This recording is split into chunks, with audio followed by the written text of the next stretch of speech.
Proklamasyon ng Liberal Party kay Camarines Sur Representative Leni Robredo bilang kandidato ng partido sa pagka-vice-presidente isinagawa sa Naga City. Refama Simando ng Radyo ng Bayan Naga sa detalye. Grace? Yes, Cathy, sakupin mo ng tsinelas ang buong Pilipinas. Laban Leni, ipadagos ang daang matuwid. Ito ang sigaw ngayon ng mga Nagueño at Camarinenses.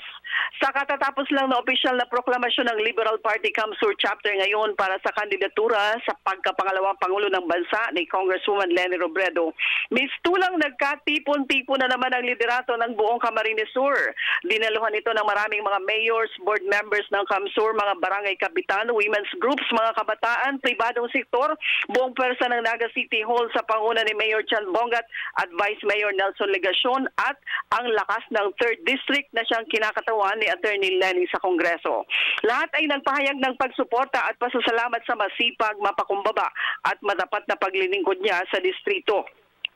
Ipinahayag ni Attorney Leni Robredo na bagamat mahabang proseso ang kanyang dinaanan bago ang kanyang pasya na tumakbo na katungkulan, sa kanyang sarili daw ay matagal na siyang nakatitiyak na sadyang may tungkulin na dapat niyang ibigay para sa bayan. Sabi ni Robredo, iniaalay niya ang kanyang buong paglilingkod sa mga simpleng tao na siyang bumubuo ng kalakhang lipunan. Muling iginiit ng kongresista na sa huli ang kabutihan ang mananaig at ang wasto at tama ang siyang maghahari. Radyo ng Bayan Naga para sa Telebisyon ng Bayan. Grace Refama Simando. Maraming salamat, Grace Refama Simando ng Radyo ng Bayan Naga.